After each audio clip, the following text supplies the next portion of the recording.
got something for you. We've got something for you. It's something Megapod shiny.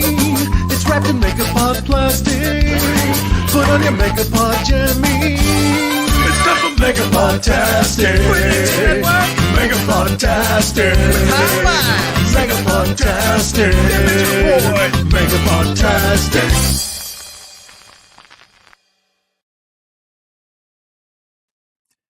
Good morning. Welcome to Crazy Joe's Concession Stand. How's it going? How's everybody doing tonight? I was not necessarily planning to go live tonight, but I did have a couple things I wanted to talk about. Some movies, some TV news, some exciting stuff. But I also had something, a little more serious to talk about tonight. Was kind of one of the driving factors of me deciding to go live tonight is I saw something on Twitter earlier today that I didn't care for. And I feel it demands discussion. And we're going to talk about that.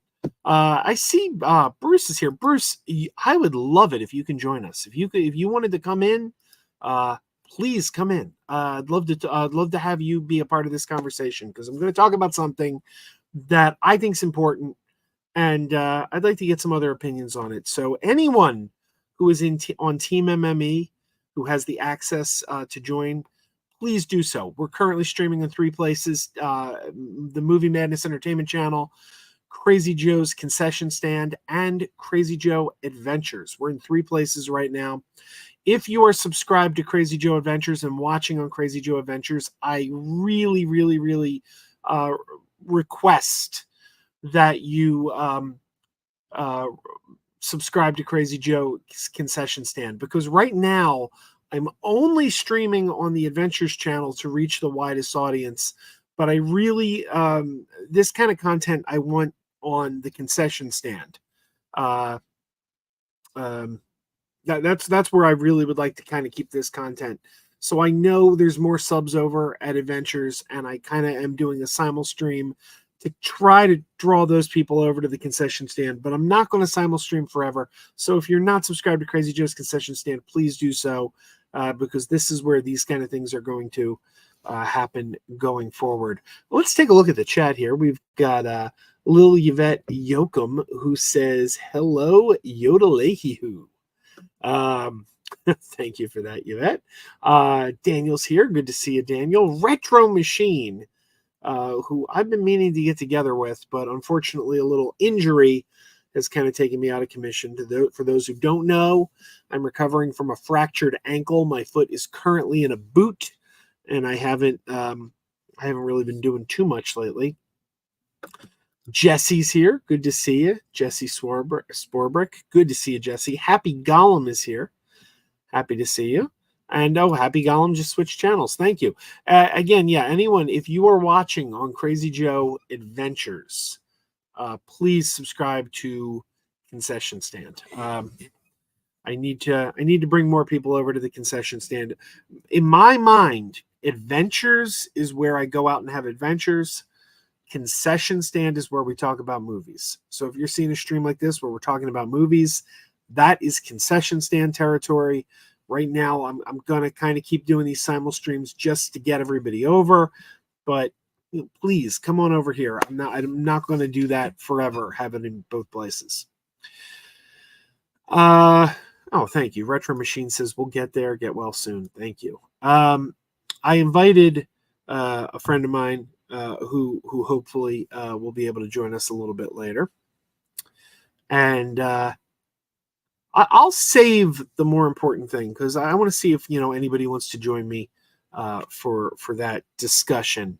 But let's talk for a minute about some of the positive news we've had recently regarding movies and television. In fact, you know what? Hang on a second. I don't think he can join us, but I'm going to invite somebody else just in case. Let's see.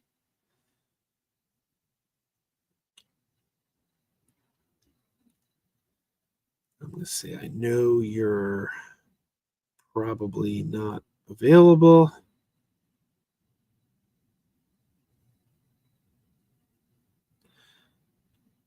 All right. I dropped the link to someone else who probably can't be here, but it would be nice if he could, because I'm going to be talking about the movie Bratz, the documentary Bratz by Andrew McCarthy in a little bit. And I have a friend who I think would probably have things to say about that movie. And we're going to, if he can join us, that would be wonderful. But I don't think he can. He has another job, and most nights he's working, and I have a feeling he's probably working right now. But it doesn't hurt to drop the link just in case, right? It doesn't hurt. All right. First thing I'm going to talk about real quick is Star Trek Prodigy. Star Trek Prodigy. Star Trek Prodigy was a show that debuted on Paramount Plus and Nickelodeon. It was made for Nickelodeon, but it was on Paramount Plus first. Then it aired a couple months later on Nickelodeon, and it was designed to be a children's show to get kids interested in Star Trek. And it ran 20 episodes. Season 1 was 20 episodes, split in 2 parts. And the first season has been complete for quite some time. And season 2 is premiering in a little over a week. On July 1st, season 2 of Star Trek Prodigy drops. And I wanted to take a moment to talk about Star Trek Prodigy because I feel like it's sort of become the forgotten Star Trek series. We have a bunch of Star Trek shows on right now. We have Lower Decks. I got some of my Lower Decks Funko Pops right here next to me. We got Lower Decks. Discovery just ended. Picard ended about a year ago. Strange New Worlds is going strong. And we have a new series about to debut. It starts shooting this summer called Starfleet Academy. And when we talk about all these Star Trek shows, the one show that kind of falls through the cracks is Prodigy. And it also kind of got canceled in a manner of speaking because it was a Paramount Plus series. Paramount Plus dropped it and scrubbed it from their streaming service. You can't find it on Paramount Plus anymore, even though that's where it originally debuted. They did the second season was already finished. Like they were putting the finishing touches on season 2 when Paramount dropped it. So Paramount said, no, we're going to give an opportunity for somebody to come in and pick up the second season, which is already done. And Netflix swooped in. There was a little while there where we didn't know where it was going to go. And unfortunately, Netflix swooped in, grabbed it. They got all of season 1, which, has already aired on Paramount Plus and Nickelodeon. And on Christmas Day, I believe, either Christmas Day or New Year's Day, every season 1 episode of Prodigy that we'd already seen dropped on Netflix. And now on July 1st, the second season is going to drop on Netflix. And it's not necessarily dead in the water. There could be a season 3. We could get a season 3 of Star Trek Prodigy, depending on how well it performs for Netflix. If Netflix wants to greenlight a season 3, they could do so. So that's pretty exciting that we could get a third season of this show. But I do feel that this has become the forgotten Star Trek series, and I'll tell you why I think it happened. This was designed to be a children's show, and it aired on Nickelodeon. And I think that had an adverse effect on the series.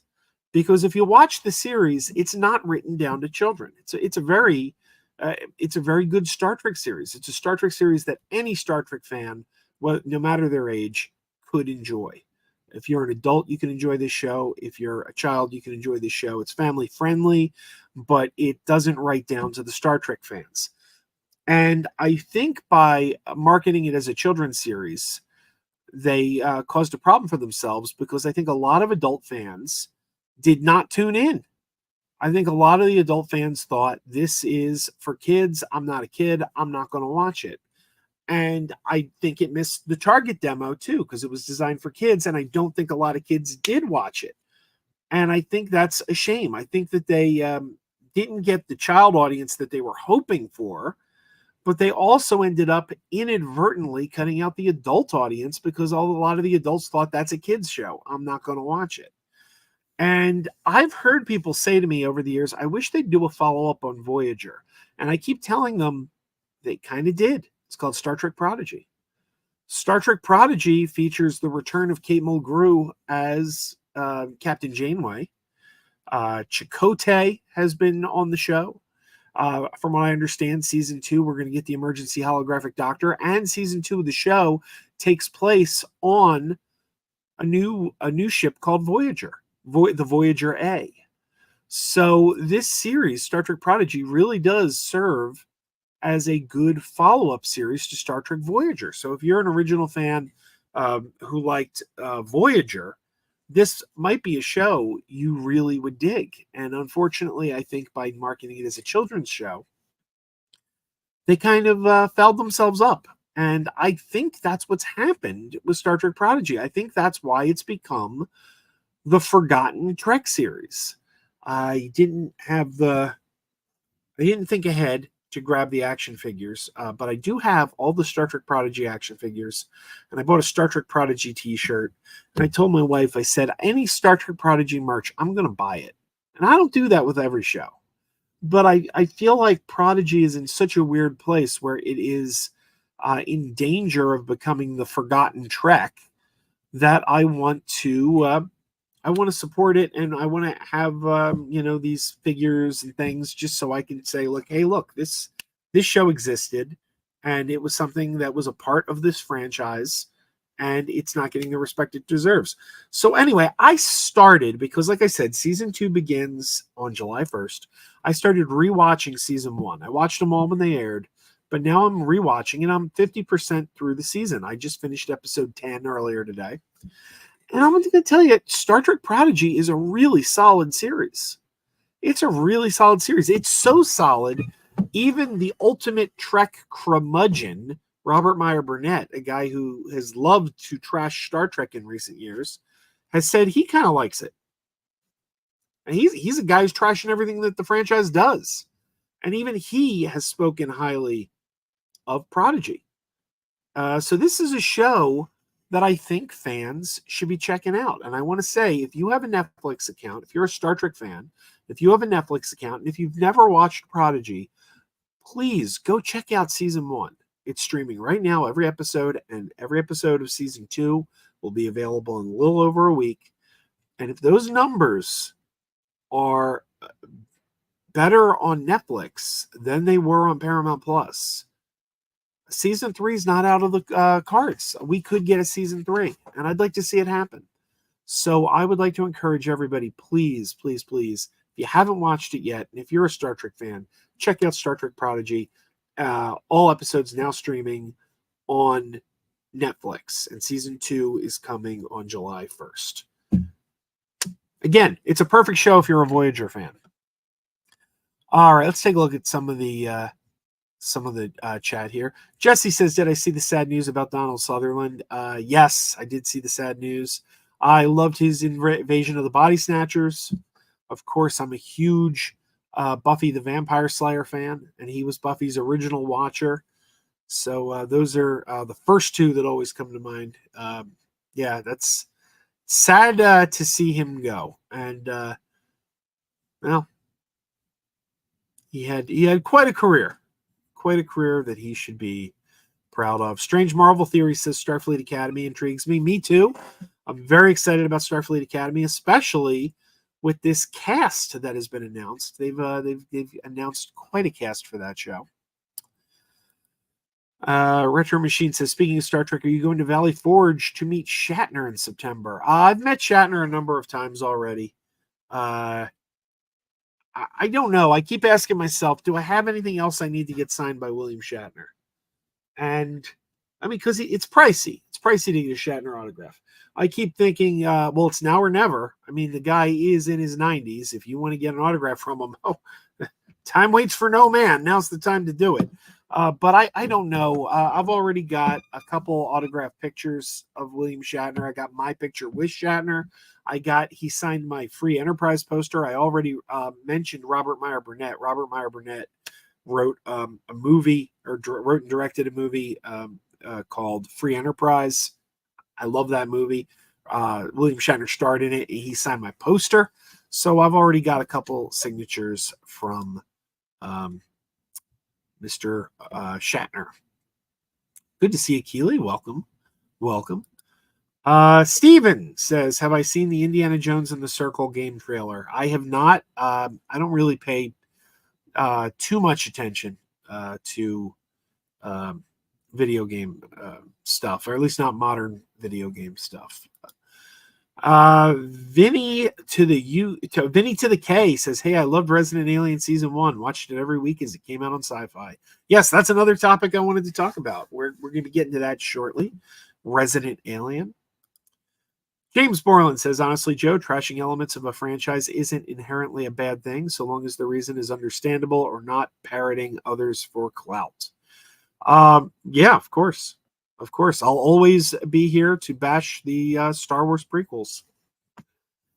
Anytime you need bashing of the Star Wars prequels, I'll be there. I'll be there to carry the flag for you. James says, any thoughts on the Acolyte and the controversies surrounding the showrunner? I didn't know there were any controversies. Leslie Headland? I haven't heard any controversies. I mean, I've heard some of the worst people on the internet, some of the most garbage individuals on the internet go after her because of her sexual orientation. But other than that, I haven't heard any controversies about her. I think it's pretty much agreed that she's a very talented writer. Everybody liked Russian Doll, and the Acolyte is obviously getting great reviews from critics. So I don't know. I haven't heard any controversies about Leslie Headland. Lisa, good to see you, Lisa. Hi ho, Joe. I'm a little depressed at the news of the Henson Chaplin lot being sold. Yeah, that's another story that came out today. I don't have this pulled up, but let me see if I can pull it up. Our good friend Chris from Muppet Stuff, he posted an article today that kind of bummed me out. I know I sent this. Here we go. Let's bring up the Muppet Stuff blog here. Here's screen. Yeah, be sure and follow Muppet Stuff if you don't already. This is our buddy Chris, Chris Stultz, who's been on my Adventures channel several. He's been on this channel too.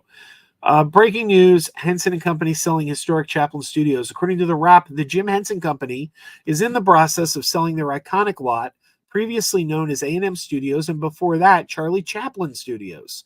According to the company, the sale is part of a much longer-term strategy to have the Henson Company and the renowned Burbank-based Jim Henson's Creature Shop under one roof, which is not feasible in Hollywood due to the space the shop requires. At the time the family acquired the lot, Lisa Henson, CEO of the Jim Henson Company, described the space as a lovable hodgepodge of quirky, unusual spaces. There are unexpected elements and in some of the offices, like the original vaults and fish tank-like bathrooms. It's not your typical corporate space, but it's ideal for the Muppets. It doubled as the Muppet Studio in 2011's The Muppets and became a key part of the company's Puppet Up show, which takes place on one of the sound stages. Yeah, and I know a few people who have gone and attended the Puppet Up shows. I think my buddy Will Bozarth has been there before. And yeah, this is an iconic Hollywood studio. This is an iconic. And you can see it was once owned by Charlie Chaplin. No, I didn't want that picture. Here we go. There you go. If you look at this image here, I wish I could make it a little bit bigger, but when I clicked on it, it just went to the next picture.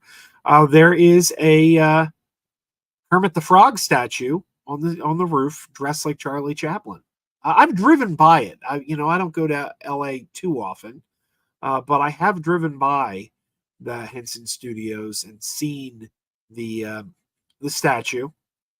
up there on the roof. I would have loved to have gotten in there. And yeah, Puppet Up. To people who don't know what Puppet Up is a an improv show that the Henson Company puts on for adults. It's very adult oriented, but it's sort of like Whose Line Is It Anyway with puppets. They give you puppets and you have to do some, the puppeteers have to do improv work. And I've never seen Puppet Up. I hear it's very entertaining.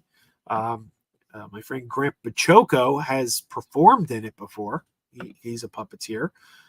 So yeah, I'm bummed about that. I'm bummed to hear that the Henson Company is selling the Chapman or the Chaplin lot. Vinny says, I'm actually not sure if I knew there was a second season of it. Probably gonna rewatch it now that I know. Oh, Resident Alien you're talking about. Yeah, no, season 3 just ended. Season 3 just wrapped. And let's get through these chapters real quick, and then I'll talk about Resident Alien. Steven says, have you seen Stop Motion? Good film, worth checking out. I haven't seen it. I'm not familiar with it, to be honest. Keeping It Real with Lefty says, hey, Crazy Joe Adventures. Keeping It Real with Lefty, if you are watching on the Crazy Joe Adventures channel, please come over to Crazy Joe's Concession Stand.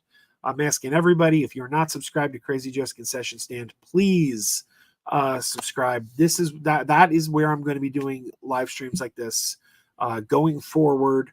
I'm kind of doing these simul streams just to get the word out, because I know more people are subscribed over there. James says, Summer said the showrunner of Acolyte worked with the infamous Harvey Weinstein. She did. Yeah, she absolutely did. She was his assistant, I believe. Lisa says, yep, Chaplin's lot, so beautiful. How could they leave it?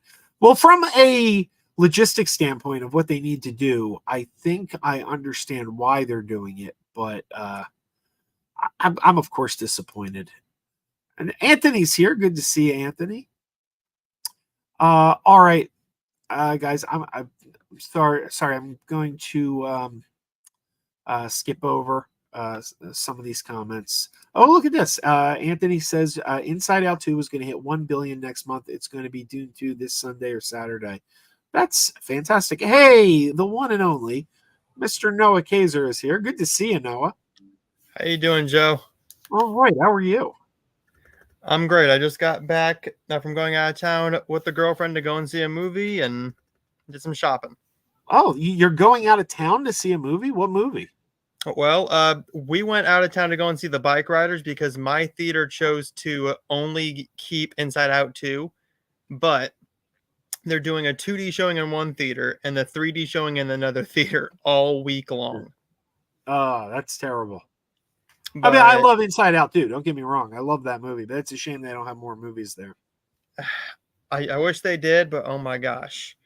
We looked at The Bike Riders and we're like, they have a 4:55 showing out of town. We had to go. We've been looking forward to it for months now, and I really enjoyed it. How far out of town did you have to go? Was it like just a day trip, or did you have to like stay overnight? Or? It's only like 30 minutes long. 30-minute trip. We have a Cinemark about 30 minutes south of us and an AMC 45 minutes west of us. Okay. That's less than I have to travel when I go to the drive-in, so that's not too bad. I when you said out of town, I thought you had more of a hike, but that's okay. I do have something kind of heavy I got to talk about. I want to hold off on that just a minute. We have a drive-in here. Oh, you do? Yeah. Oh, cool. Yep. Do you go often? I have a drive-in. I've never been to it. I've never been to it just because I've never had anybody to go with and no one interested. But it's only like 45 minutes from me. Maybe less than that. That's cool. I've gotten to the point where I just go. I've gone so often that I've met so many of the regulars that I feel like I could just go to the drive-in and somebody I know is going to be there. Like we don't sit in our cars. Like, I always had a vision in my head of like a drive-in. You sit in your car and watch a movie. We don't sit in our cars. Yeah. We bring folding chairs. We sit outside the car. So it's like if anybody's there, you just grab a chair, you move next to them. So I just kind of go on my own now and see who's going to be there. Yeah. But I love it. I'm gonna talk to her. I know she's a movie fan, and she'll probably want to go. Okay, cool. What are they playing right now? I have no idea what they're playing at the. Okay, so this weekend, Inside Out 2 and Garfield, and then Bad Boys and Civil War. Well, that's a double feature. Bad Boys and Civil War. My drive-in that I go to only does classic films on 35 millimeter. So this Saturday, I bought a ticket. I haven't decided if I'm going yet. I don't mind buying a ticket and not showing up because they're so affordably priced, and I want to support them. Like it's such a cool business that I'm like, I don't mind sending you $12 and not showing up. Like anything that helps keep the lights on, I'm cool with. But I bought a ticket. Yep. They're doing Freddy's birthday party this weekend. Nightmare on Elm Street 1 and New Nightmare on 35 millimeter back to back. So I'm not gonna lie. I've only seen one of the Nightmare movies, and it's the original. I do love the original. Let's see. Vinny says I'm going to go to a drive-in for the first time soon. Probably the Circle, since Mahoning is a bit further. Vinny to the K, are you where are you located? I don't I don't know where Vinny to the K is located, but if he's mentioning the Mahoning, he's at least somewhat local. Perp is here. I'm seeing Kinds of Kindness Thursday. I want to see that. Perp, if you want to come in, let me know. I'll send you the link. Yep. Just give me the word if you want to come in. There's something I want to talk about, and I'm glad you're here because I'd like to talk about it with someone else. I don't want it to be just me monologuing. Oh, Vinny's in Broomall, my old hometown. I used to live in the Governor Sproul Apartments in Broomall, like 20 years ago. But I used to live there. Real quick, I do want to mention, because we were talking about Resident Alien. Resident Alien recently ended its 3rd season on Sci-Fi Channel. And I watch it on Peacock. I don't have, I cut the cord, so I've been streaming it on Peacock for the past couple of years.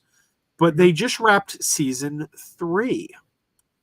And it ended on a cliffhanger, which, that's fine. A lot of shows end on a cliffhanger. But shortly after they aired the cliffhanger at the ending of season 3, word came out that they might not be picked up for a 4th season. And, well, long story short, today they were picked up for season 4. There's going to be a season 4 of Resident Alien. It's moving networks, though. It's going from Sci-Fi to USA, which is the sister channel to Sci-Fi. They're both owned by NBC Universal. But it's been saved. But it brings up another topic that I'm not too happy about, and that is a lot of TV shows are ending their seasons on cliffhangers when the writers and producers of those shows have no promise, no guarantee that they're coming back. And this is a trend that's driving me crazy. It actually happened on the TV show DC's Legends of Tomorrow on the WB. The series ended on a cliffhanger, and the producers later came out and said, "Oh, that was our fault. We hadn't been picked up yet, and we thought if we ended on a cliffhanger, then they'll be forced to pick us up."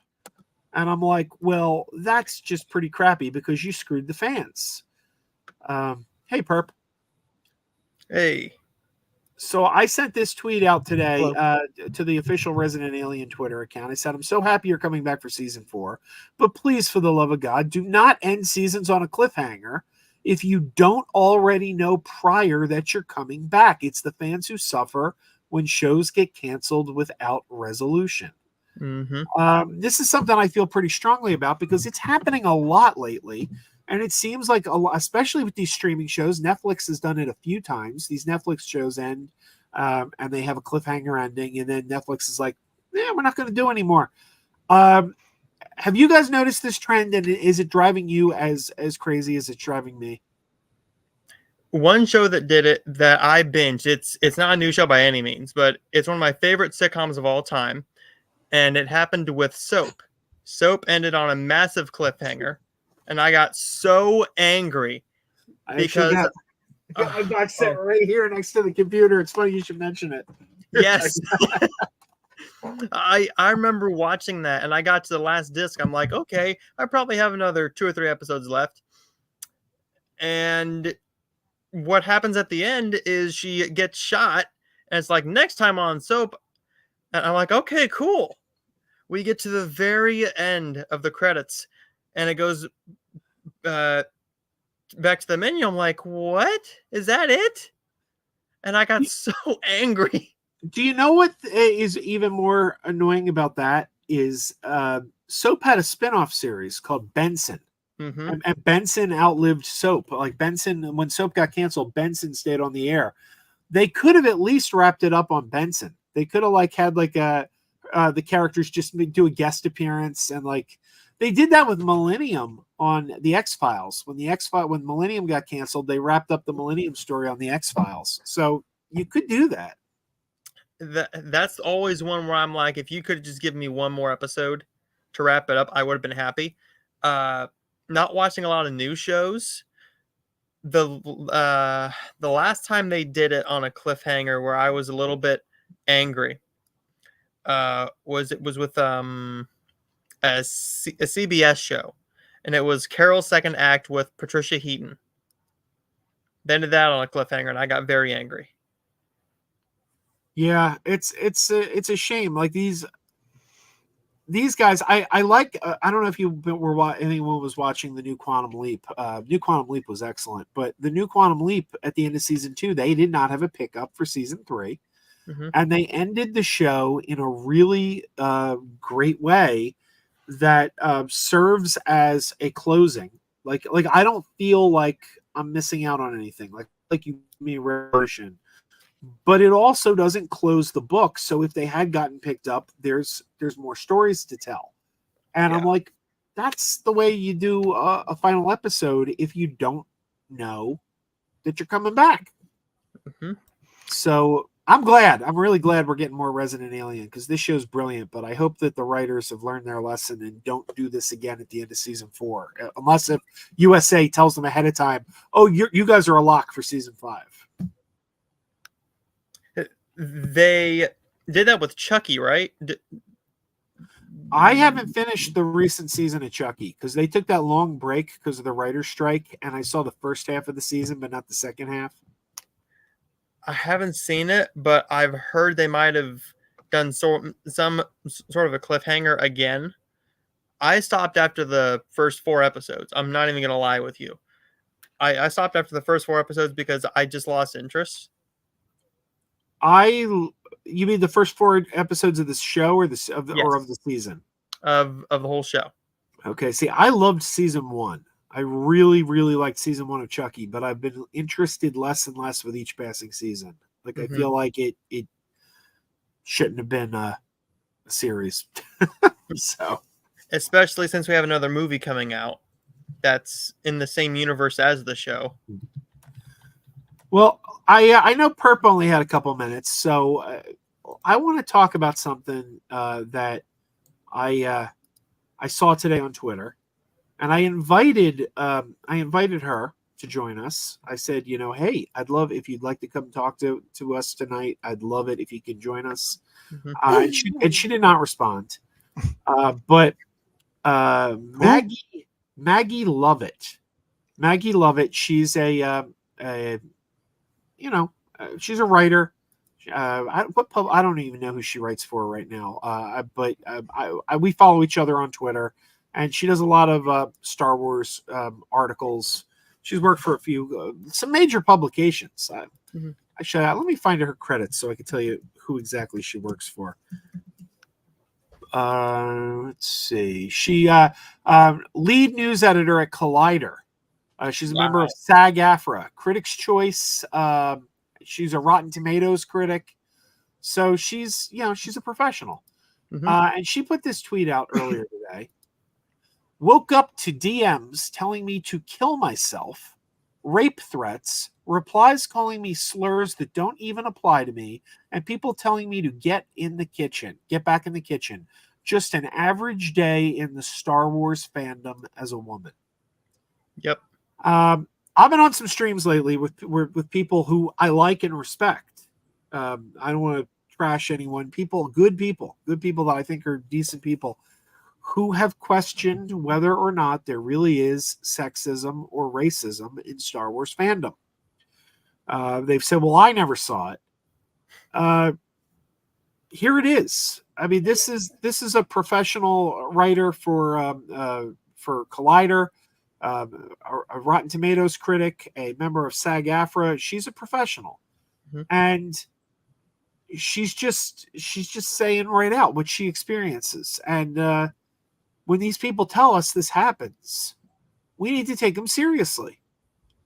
And I don't know what we do about it. I don't know what we do to fix the fandom.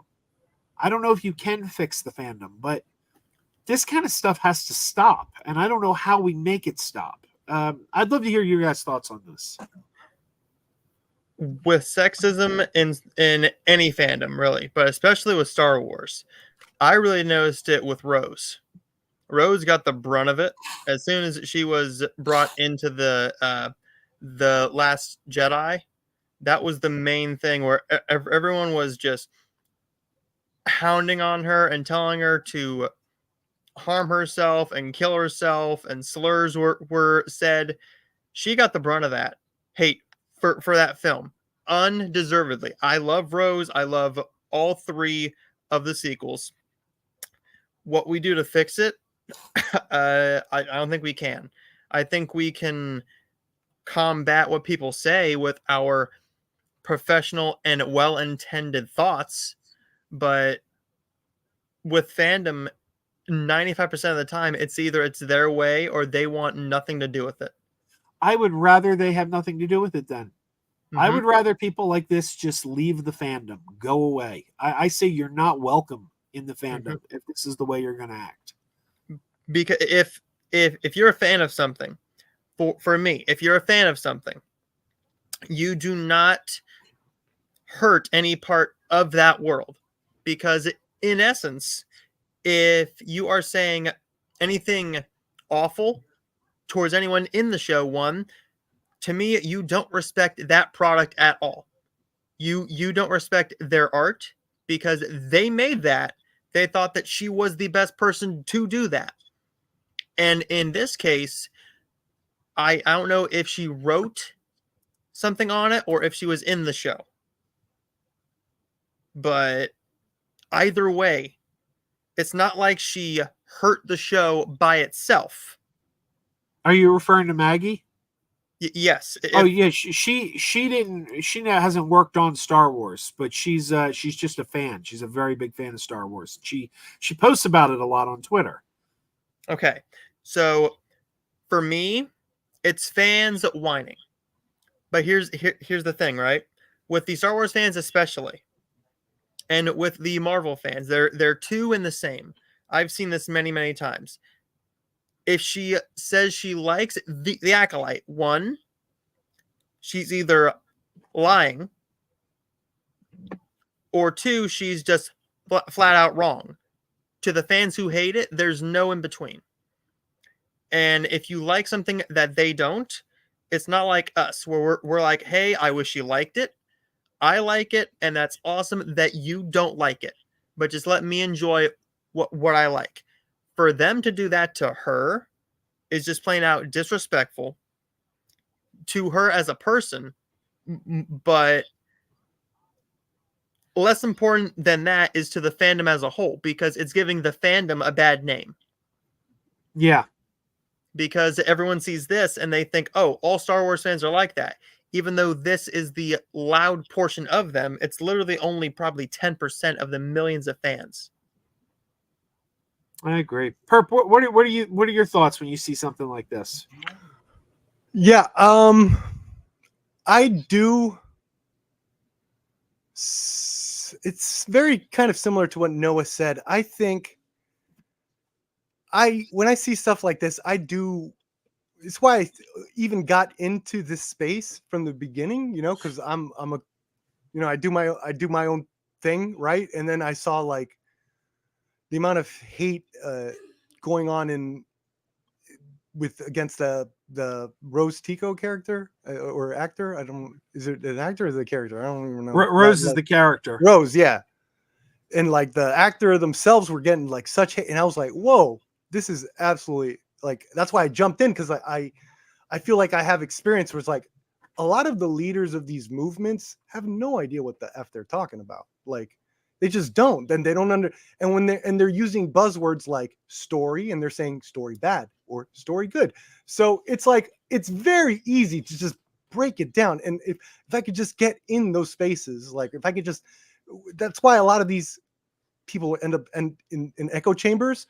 But I know that while there's a lot of extremists, I know there's people that kind of got caught up in this anti thing that I think could be turned around if they just heard out the arguments, and I could just, and that's essentially what I'm trying to do. And I think at the end of the day, we're not gonna win everyone, but I think stuff like this could easily be looked at. Like we could get a general consensus, like this shit is bad, right?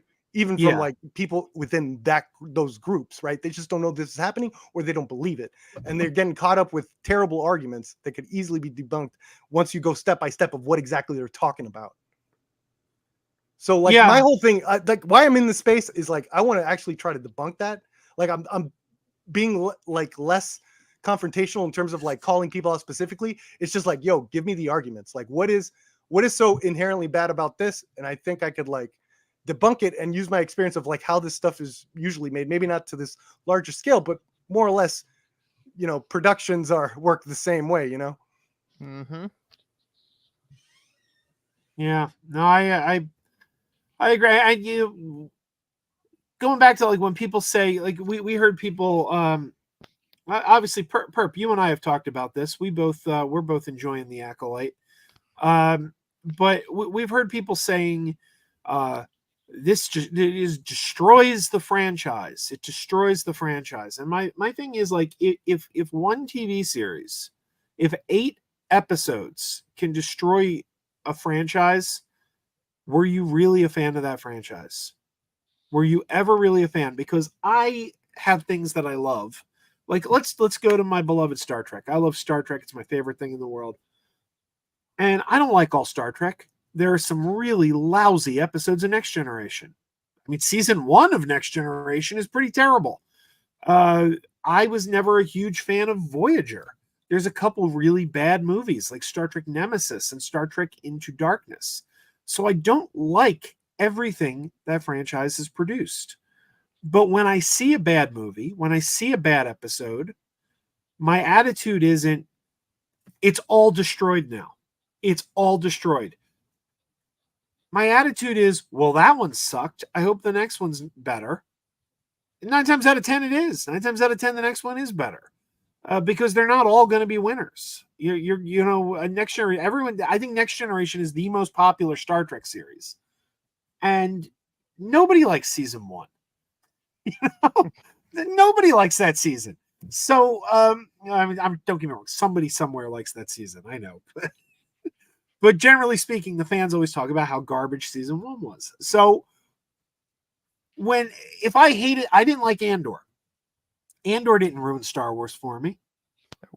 And I know other people think it's the best one. I look at Star Wars as like a buffet right now. We're getting a lot of Star Wars. Every 6 months, there's a new Star Wars series or something. There's going to be 3 new movies in development.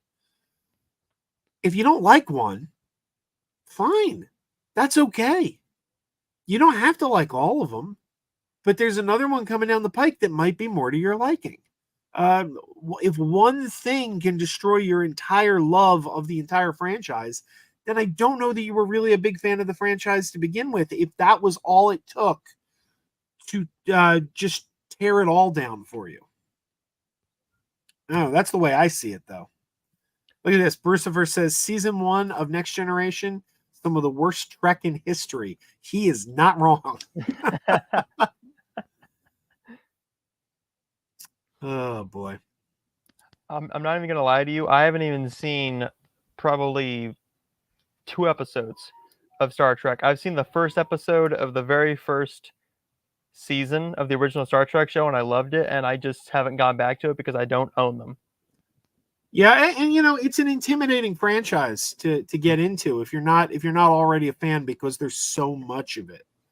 I keep telling people, if you've never watched Star Trek and you want to like check out Star Trek, just start with Strange New Worlds, the new series that's on Paramount Plus, because it's a prequel to the original series.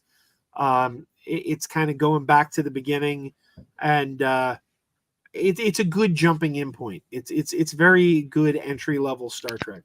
So,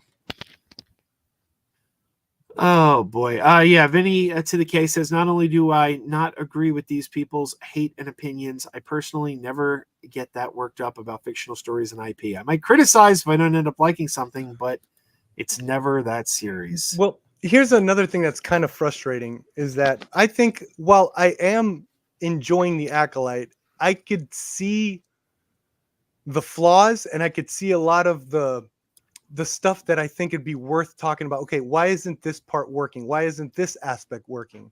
And I think there could be actual healthy dialogue in terms of what's missing or what could be done and all that. And I think it just gets caught up with just terrible. It's bad. It's doing they're doing this, they're doing that. Like there's not even really any arguments of what is like the bad part, right? It's like kind of just vague. It's just bad, right? Oh, like Right. and then they say they're doing this with the lore, right? And it's like, well, we're not really talking about story beats or character moments or how this character is interacting with that and what it means about that. Like none of that is happening anymore. Like, and even when they complain about the lore, it's usually Yeah. their perception of the lore. It's Sure, not the sure. lore itself. It's their perception. Because, like, for example, spoilers for Acolyte episode 3, which is a week old. If you haven't seen episode 3 of the Acolyte, you might want to like lower the volume of the stream for a minute. I'll give you a thumbs up when we're done talking about it. Okay, so if you haven't seen that and you don't want to be spoiled, turn the volume down. And when I give the thumbs up, you can put the volume back up. Here we go. It's coming now. You've been warned. In episode 3 of the Acolyte, we find out that there was an immaculate conception. These babies were born without a father. Very big this year, by the way. Yes, and people are acting like that is lore breaking when it happened in the prequel trilogy. Yes, and then it happened with Anakin. We've seen it before. And then what happens is that the argument turns into, well, that's what made Anakin special. But then I think then we could go into, well, if that's what made Anakin special, is that it's just a title essentially, because he wasn't like the chosen one essentially. Like it's all lore breaking, and what's really for me, it's like where it gets fun. It's like, well, if you think this is lore, it all goes back to the prequels, right? It's all, let's go there, and we'll talk about good story structure and beats and stuff like that, right? So right. Non-canon stories from legend. Yeah, yeah, Bruce That's is right. He's right. What do you call it? The whole thing, though, about, well, that's what made Anakin special, though. Again, that's your perception. Yeah. It's not breaking the lore, because this is something that's already in the lore. That's literally also could be commentary. That was literally the Jedi's perception as well. Right. And that was their falling. Mm-hmm. They had to put up with him because they thought he was the chosen one. And I'll tell you something else. That's right. He wasn't the chosen one. Everyone's like, well, Anakin was the chosen one. No, he wasn't. Anakin was a false chosen one, because we find out in episode 3 that, I mean, they don't say it right out, but it's insinuated that Darth Sidious was responsible for Anakin's birth, because he talks about the story of Darth Plagueis and how he used the Force to create life. And the insinuation there was that was the where Anakin came from. So he was never really the chosen one. He was made by the Emperor. He was a fake chosen one. So it wasn't even true. That's all messed up. I didn't even. But again, it's your perception. They put the lore out there. Here's what we've given you. How do you want to perceive this? And people perceived it as, well, Anakin was special. So we're not actually breaking the lore by having something. Because they can't actually look at the character's deeds and plot points to call him special. Right. It's literally a title. It's literally a title that people are upset is no longer a title. Exactly. Oh, by the way, we talked about the Henson before you got here, Perp. We were talking about the Henson Company selling the historic Chaplin Studios. I just got a message from my friend Clinton, who runs two great shows you should be checking out, both podcasts and available here on YouTube. Comedy Forecast with the number 4, Comedy Forecast, and the topic is Trek. Go subscribe to both of those. But Clinton says the Henson Studio, that is the old Chaplin Studio, is very small. Grant gave me a tour years ago. That's Grant Pachoco. A cool thing was the far end, they kept the fabrication shop that was part of the Chaplin Studio. That's really cool. I never knew my buddy Clinton actually was on the lot. A little jealous there. A little jealous. All right. I didn't want to. I only was planning to go live for about an hour. We've been on for about 50 minutes. Chris says he's special because he killed younglings. Anakin was the Antichrist. He killed a lot. He got all their adrenochrome.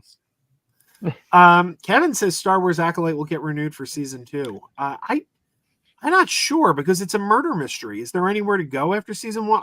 I kind of figured it was a miniseries like Obi-Wan or it's like maybe they do it like Glass Onion. They get the gang back together, solve another murder. Yeah, maybe. But once again, I wanted to go back to why it's frustrating. I think because for episode 3 specifically, I think there was actually a lot of good writing in that episode, but the kind of like I don't want to say failure, but like the flaw was in kind of the direction and some of the pacing issues and what seemed like reshoots and stuff like that. But the writing is actually really good. It was just, it lacked the impact in some of the scenes and I think that could be a really interesting conversation, but it's like, no, it's the story's bad because the thread, or it's like, all right, it's like, you can't even have decent conversation where it's like, oh, this could be interesting because the story is actually really cool and really good. I thought it's actually really like kind of a failure of the direction in certain parts of creating suspense. The connection of Soul is there with why he found this girl special because he was spying on her. He could see that she goes off alone and all this. Like all this is good writing, guys. This is what we want. We want good character work. Why characters like each other, plot points, and all that stuff. And I think maybe it didn't have the pizzazz or flash when they're presenting these plot points that people are getting bored or something. But technically, this is good story. This is good. Sorry, I'm getting worked up. This is good storytelling. So I don't understand what people are saying, or they don't know what the F they're talking about. Yeah, I wanted to go about an hour. We're getting close to an hour. So I did want to end on a movie review. So before we move on, is there anything? Oh, and actually, Perp, there's something I'd like you to talk about. I'll get to that in a second. But do you guys have anything that's been in the news today that's of interest to you? Anything you saw today that moved your needle? Yeah, I'm not gonna lie. I know it's pretty divisive out there, but I'm digging this New Boys season. And episode 4, I thought it was good. Once again, I could see there's like little things here or there it could be better or were better in other seasons. And maybe there's some things here or there about a little repetitive here or there, but it's still, I'm having a blast. I'm having an absolute blast with episode 4 and the rest of the season so far. So yeah, I like The Boys. I don't know how you gentlemen feel, Joe. I don't think you're personally a fan. I bailed. I watched the first 3 seasons and half a season of the spinoff, and then I bailed. I don't hate it, but I kind of feel like it's shock value television. Like it's always like, how are we going to shock them next? Yeah. I know. The little girl will be riding a giant dick. That's it. That's how we'll get them. I did not. Thank God I didn't see that. I didn't see Gen. Is that Gen V? I didn't see that. Yeah, that was like the first episode of I didn't Gen see V. that. I was like, what? Yeah, they got like the character who's that. like, they got the character who's like the Atom and she could shrink, and like some guy's got like a fetish about her shrinking, and yeah, I don't know. I didn't see that. For me, I've not seen any of The Boys except for that one scene, and I will just say it involves the male part and a sneeze and exploding. Yeah. Oh yeah, that's a great scene. I know what you're talking about. That's the only scene you saw, dude. Out of all the scenes to see, you see that one. Damn. I was watching a show, and they showed a clip, and it was all the co-hosts who had never seen that one clip before. And I'm like, they couldn't show it but they just had to show their reactions. I'm like, dude, what is this show? So I just scanned, and as soon as I saw that part, I'm like, okay, it's here. It's here. But for me, I may not watch The Boys, but I love House of the Dragon. Mm, What they did. nice. What they did at the end of this first episode. I'm so hyped because I didn't think they would go this far with House of the Dragon this soon in the season. But this is the best show I've seen in years. The best show I've seen. I haven't seen it. I hear it's great though. It's so good. The first season has almost no action in it. No action. But what it does have. I just got to take a moment and say to Aggressively Relaxing, I appreciate you subscribing, but keep in mind we're on 3 different channels. I don't know which one you found us on. Feel free to subscribe to all of them, but definitely make sure you subscribe to I'm doing the weatherman thing. Crazy Joe's concession stand. That's the I'm sorry, go on, Noah. But it's the best show I've seen in years. It has almost no action. It's all dialogue driven, and it's all about the characters. Now, season 2, it's going to be all about the action. I think once we get to episode 3 here in a couple weeks, will be all about them battling and having this war in the family. But I really want to talk about that thing I saw in the comments. Little House on the Prairie reboot. Really? Oh yeah, Bruce said he was joking. I'm not gonna lie, that scared the shit out of me. They're probably gonna do a horror version like the Winnie the Pooh. That is incoming any minute now. Dark House of the Prairie or something. Little House on the Prairie. On the Pooh area. Of blood.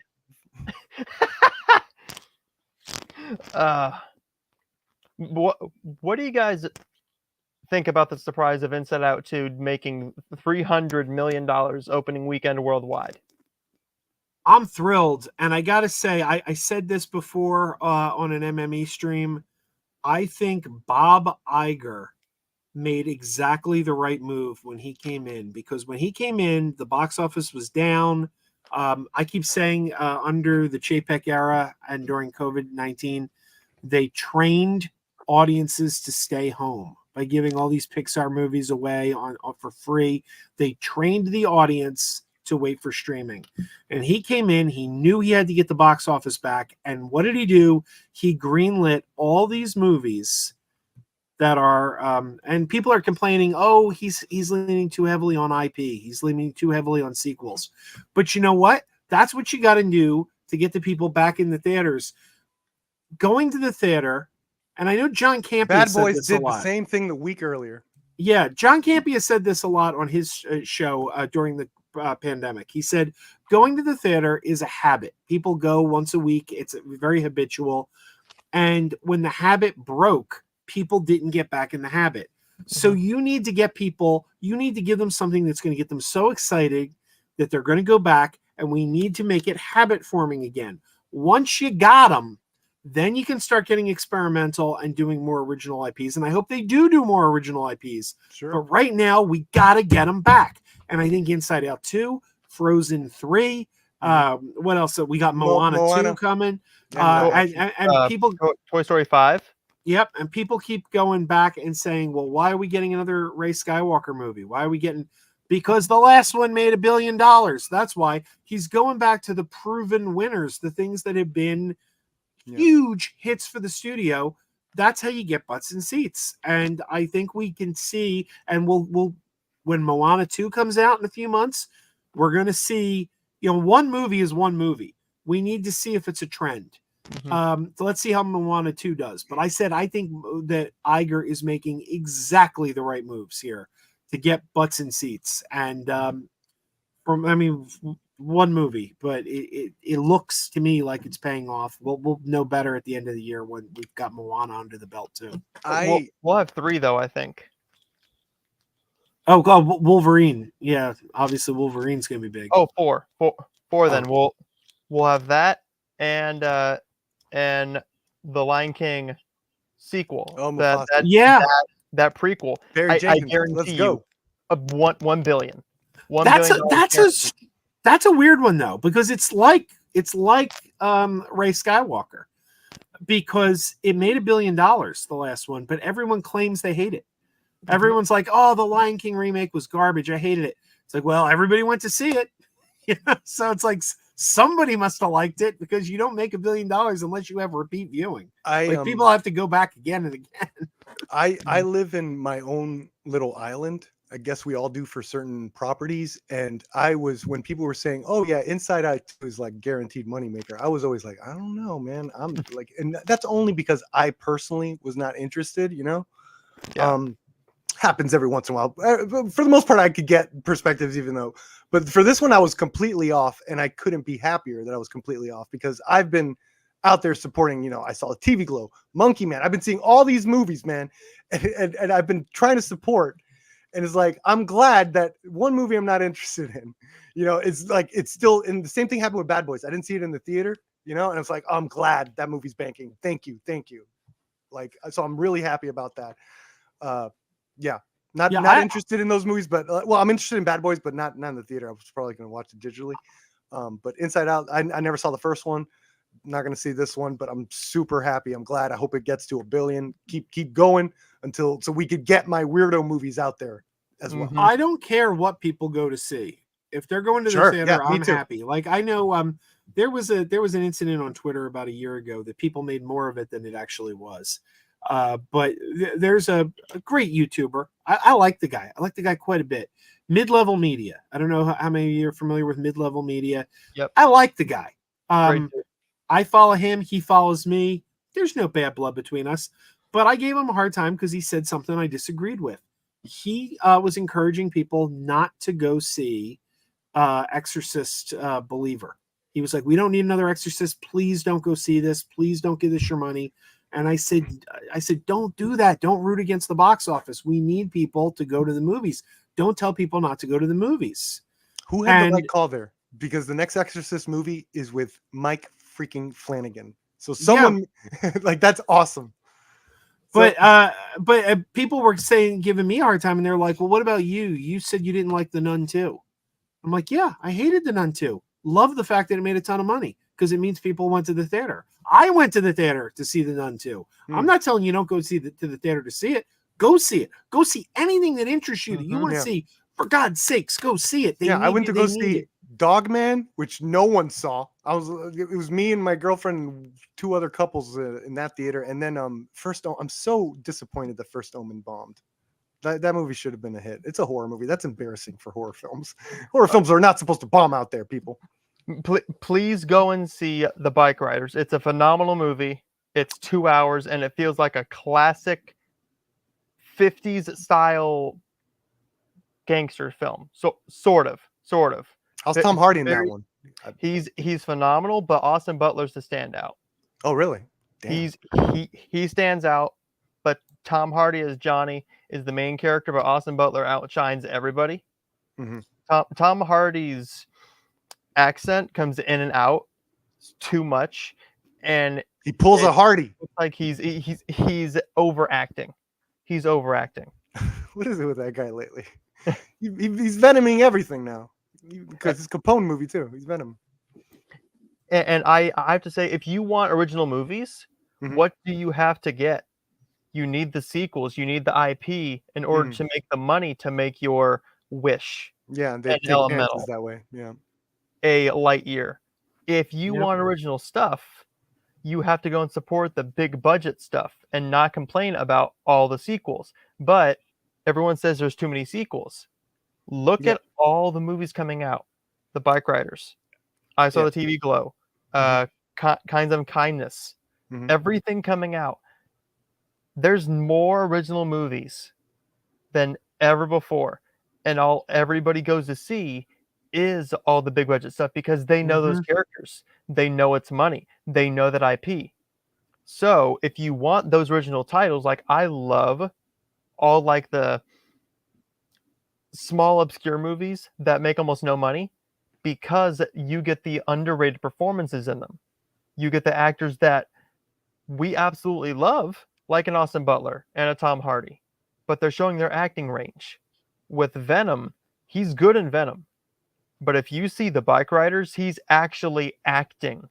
Mhm. He's acting his butt off in the Bike Riders. Tom and Austin Butler, but in the Bike Riders, Jodie Comer is amazing as well. But Austin Butler to me is the main standout because he shot this a little bit after he did Elvis, and he still has that Elvis voice in him.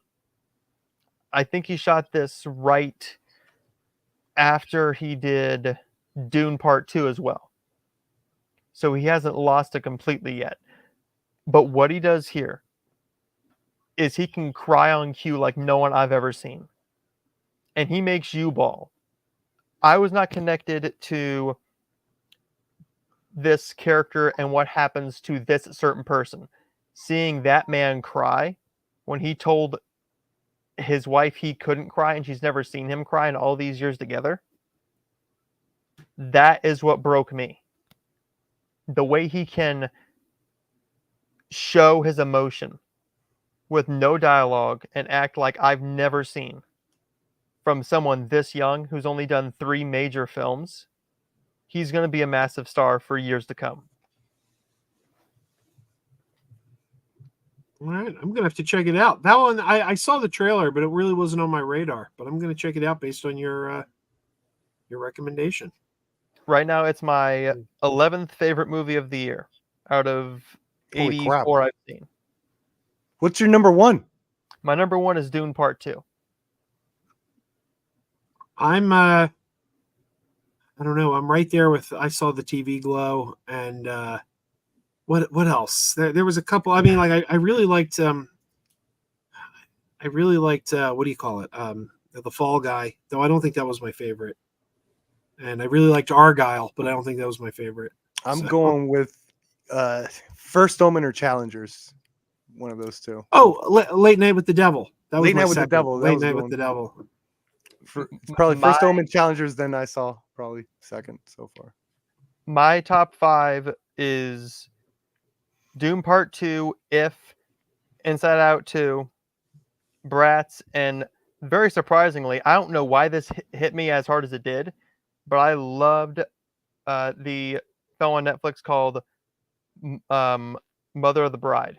That hit me just in the right spot on the right day, and it just clicked so magically with me. And it's my type of film, but normally that film doesn't get that high of a grade, and I love it that much. But everything else is above and beyond. It's going to be hard to beat it. You know, Noah, you may have given me the perfect segue because I did want to end on a movie review, and the movie I wanted to review was Bratz. I wanted to talk about Bratz, and if you saw it, that's great. We could talk about it a little bit, but you say it's one of your favorites of the year. Yes, it's my 4th favorite film of the entire year, and my all-time favorite film is The Breakfast Club. Okay, So I'm okay. super interested in it. Unfortunately, I got to give it a negative review. I was very excited to see it. I was really excited to see it because Breakfast Club is also one of my favorite movies. I have a autographed Breakfast Club poster hanging on the wall. Oh, I don't know if you're going to be able to see it. Yeah, there it is. Signed by all 5 of them. Emilio, Anthony Michael Hall, Judd Nelson, Molly Ringwald, Ali Sheedy, they all signed it. I love The Breakfast Club. And I love Pretty in Pink, and I love, all those movies. I'm blanking. 16 Candles. San Animal's Fire, Class. Yeah, so I'm a big fan. I was very interested in that movie when I heard about it, and I gotta say, I found it to be a bummer of a movie because it's pretty much 90 minutes of Andrew McCarthy being miserable and talking about how much that term Breakfast Club hurt his career. And I don't know. I'm watching the movie. I was so excited going into it, and I just felt like my enthusiasm sapping as I watched it because I just felt like, man, this guy is just so hung up over this one article from 40 some years ago. I some of those guys like Rob Lowe, we see Rob Lowe in it, has a very healthy attitude about it. Demi Moore seems to have a pretty healthy attitude about it. Emilio Estevez doesn't like it either. He's not a fan of the term, but he seems to have moved on. It just seems like Andrew McCarthy is stuck in a moment in time and can't get over this. And I keep thinking, like, maybe you shouldn't be making a documentary. Maybe you should have a therapist. I think that's what you need here. I don't know. That was my opinion. Because I went into it extremely excited, and I just couldn't dig it. I thought so. I'm excited to hear you liked it, actually, because I haven't heard that from many people. Like, I've seen on Facebook, a lot of people didn't care for it either. So I'd love to hear you talk about Facebook. For me, why I loved it. I love all those films, but I loved it just because we've never heard them go this far into why they hate this term. It ruined some of their lives because they got typecast super easily. But why I liked it is because we could see each of them, and they get to talk about how it helped them early in life, but also what they learned from it. So as an aspiring actor myself, this helps me because they were super young in those films, and they are giving me a lot of info that could potentially help me. But with these films, I was super scared that they were going to hinge and lean on each of these films and show you multiple clips, and that's all it was going to be, was a clip show and him saying, so how did this affect you? How did this affect you? And being called the Brat Pack and being called the Brat. What Estevez said, he was labeled as the leader of it just because he was in 3 of them that they were labeled the Brat Pack films.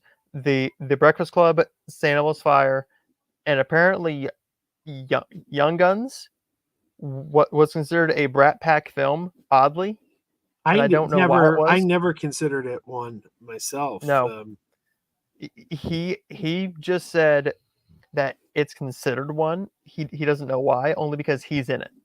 So anything that they were in, it was considered a Brat Pack film. And I found it so disheartening that they never wanted to work with any of them again. Any of their friends again. Emilio Estevez mentions that there was a movie he and Andrew McCarthy were supposed to do together. And after that article came out, he said, I won't do it with Andrew McCarthy. You have to drop him because I can't be on screen with him because then we'll be seen as this Brat Pack. Sad. And another thing I thought was interesting. Guys, I gotta get going. I just wanted to say goodbye. Sorry, I was. Just We're gonna be wrapping soon anyway. But it's good. Thanks for being on here. I appreciate it. Yeah, no problem, man. It was awesome talking to you guys. Fun conversation. Later.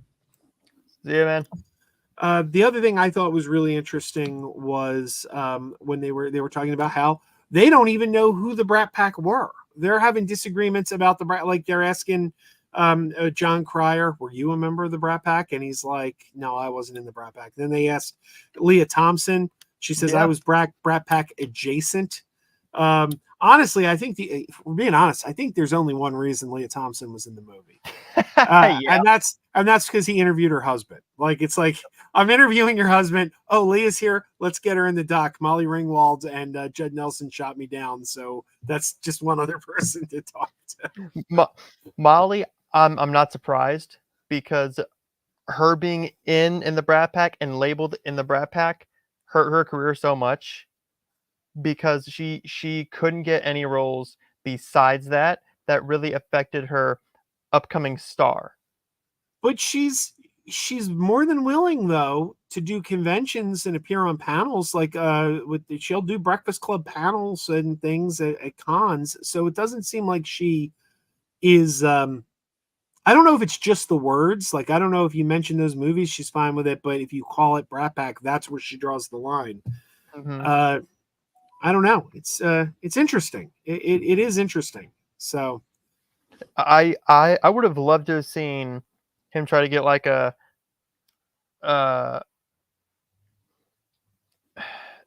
is the principal from the Breakfast Club still alive, or did he pass no, away? he passed away several years ago. Okay. But you know who they never mention? They never reference. They never mention Anthony Michael Hall. I think it's generally agreed. Anthony Michael. When you think Brat Pack, I think you think Anthony Michael Hall. He's definitely. Yeah. I don't think anyone disagrees that he's part of the Brat Pack. They don't mention him. And they never brought him up or showed him except for the Breakfast Club, and he was in that, in Weird Science, Pretty in in Pink. 16 Candles. Yeah. Oh yeah, six, I said Pretty in Pink. Yeah, 16 Candles. Yeah. 3 of those films, and Estevez was labeled, but Estevez was the main lead in most of those. But with Hall, he was a bigger star because he was younger. He was what, 16 when he shot 16 Candles, or was he 15? I don't know. He's pretty young. Somewhere around there. And he probably didn't. He might not have got asked. He might not have got asked because Molly and him dated shortly after 16 Candles and before the Breakfast Club. So I don't know if there was a falling out there, and they might not want to do the same project. Judd, I think Judd might have just been very busy, and that's why he might not have been able to do it. Well, Judd Nelson's a tough guy to get in touch with. I know that from experience because he was the last guy I needed to sign my Breakfast Club poster, and he never was doing cons. He never, like, you couldn't find the guy. It was like nobody gets Judd Nelson. This is amazing. When he finally got booked at the Rhode Island Comic-Con. Rhode Island's 5 hours away from me. I don't know if she's still in the audience, but Lisa Soares was watching. She was in the chat a little while ago. But Lisa lives in Rhode Island, and I actually crashed with her at her place because Judd Nelson got announced at the Rhode Island Comic-Con, and I said, well, this is it. I got to go to Rhode Island. He's the only one who hasn't signed my poster. So I went all the way to Rhode Island to meet him, and I got to hang out with Lisa, which was awesome too. So I love the movie, and I completely get why you didn't, but that's the great thing. We can have a smart talk about it and not talk down to each other with different opinions. Yeah, and guess what? It didn't kill the Breakfast Club for me. Me not liking that doesn't make me go, well, the Breakfast Club is ruined. So. It's now the worst film I've ever seen. I can never see that film again, or any of the Brat Pack films again, because I liked this film and it makes them miserable. No, no. Well, we're gonna wrap things up now. I've been going for almost an hour and a half. Noah, tell everyone where they can find you. Well, I have a show on YouTube called Noah Kaser Live, and I have a Hallmark podcast called Heart Full of Hallmark Podcast with my 2 co-hosts, great girls. And you can find me on Instagram, on Facebook, and Twitter, and Letterboxd at Noah Kaser. I just hit 1,070 subs on YouTube, so I'm very happy about that. I finally hit that 1,000 sub mark, which is hard to do after 5 years, but you can find me there. I have a live show every single week, and new Hallmark podcast coming weekly with 2 fun interviews with a filmmaker and a director coming soon. Fantastic. All right, everybody, we're going to wrap this up. Thanks for watching. Appreciate your time. And hey, keep wearing those pajamas. Keep wearing those pajamas with the plastic feet. Keep wearing those pajamas. Tell everyone you meet Keep wearing those pajamas with the back door flap. Keep wearing those pajamas. Don't open it, it's a trap. Oh no, It's a trap. Some people call them bitches. Some people call them jammies. They can come embroidered with big money and no whammies. They can have 100 tiny commander adamas, but no matter how they look, just keep on wearing those pajamas. Keep wearing those pajamas. I know we're having fun. Keep wearing those pajamas. And now the song is done.